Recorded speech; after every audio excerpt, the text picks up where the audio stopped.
आज आपल्याला माहिती आहे 14 गावाचं शिष्टमंडळ येऊन मला भेटून गेलेलं आहे. 14 गावामध्ये गेली 10 वर्षापासून मी त्यांच्यासोबत काम करत आहे. जेव्हा 14 गावं बाहेर काढायची होती तेव्हाही मी त्यांच्यासोबत होती. आम्ही नागपूर अधिवेशनात मोर्चा घेऊन गेलो होतो 2 बस भरून. तेव्हा आमचे स्वर्गीय आर पाटील साहेब त्या मोर्चाला समोर होऊन त्यांनी आर पाटलांनी मदत केली होती. आता सुद्धा या लोक माझे सतत संपर्कात आहेत.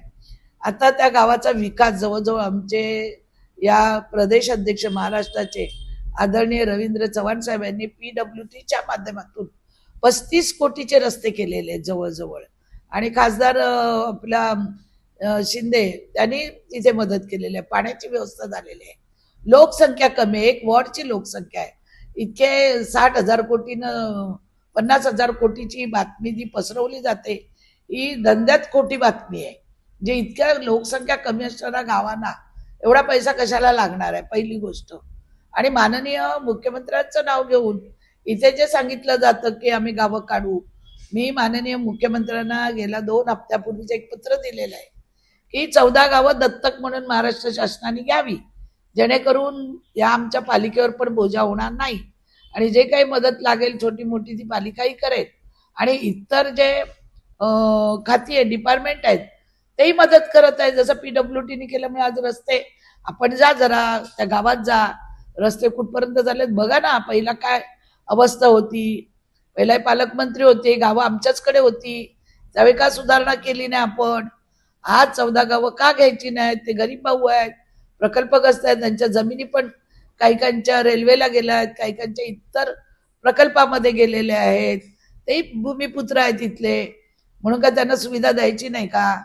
महापालिकेवर बोजा पडणारच नाही आहे. शासनच हा बोजा उचलेल. आणि स्वतः उपमुख्यमंत्री शिंदे साहेबांनी 60 का 70 कोटीची तिथे जाहीर केलेलं आहे आणि पहिला हप्ता आलेला आहे, मंजूर होऊन यायचा आहे. आणि 14 गावं घेतली तर त्या गावांना सुद्धा, त्या लोकांना सुद्धा रोजगाराचा, शिक्षणाचा, आरोग्याचा सगळ्याचा अधिकार आहे. मला लोकांनी टोल केली की तुम्ही घ्या गावं, तुम्ही सुधारा. मी घेतलं ना दिवाळा गाव, ज्या गावामध्ये कधी कोणी 25 वर्ष इथे असताना एक वीट नाही लावली, त्या गावामध्ये बघा जात तुम्ही, रस्ते, पाणी, लाईट, शाळा, computer classes, senior citizen, market सगळं केलं की. त्यांच्या गावाला जशी जशी बैरी देव आहे, वेताळ देव आहे, सगळ्या वस्तू सुधारवल्या ना गाव दत्तक घेऊन.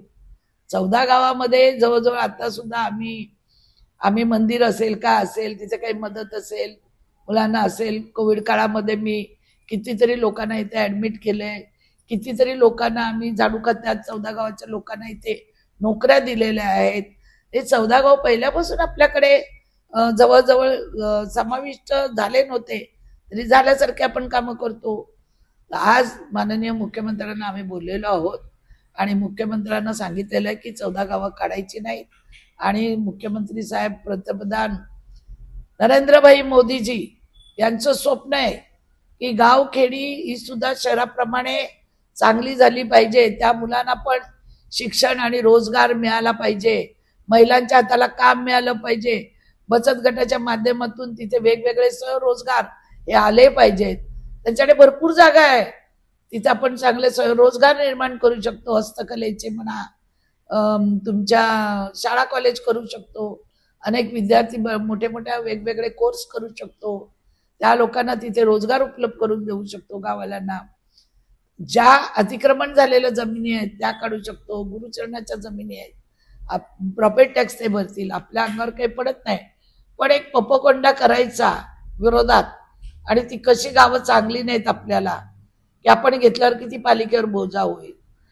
इथे तरी पालिका लुटून खाल्लीच ना, का नाही खाल्ली कोणी? साक्षीदार आहे ना मी इथे. 35 वर्ष मी इथे राजकारणात काम करते. एकेकाच्या नावानिशी सांगेन कोणी कोणी पालिका कशी कशी लुटली ती आणि आतापर्यंत कशी लुटत आहेत ती. मग या ग्रामस्थांना सुखसुविधा मिळाल्या तर काय फरक पडणार आहे?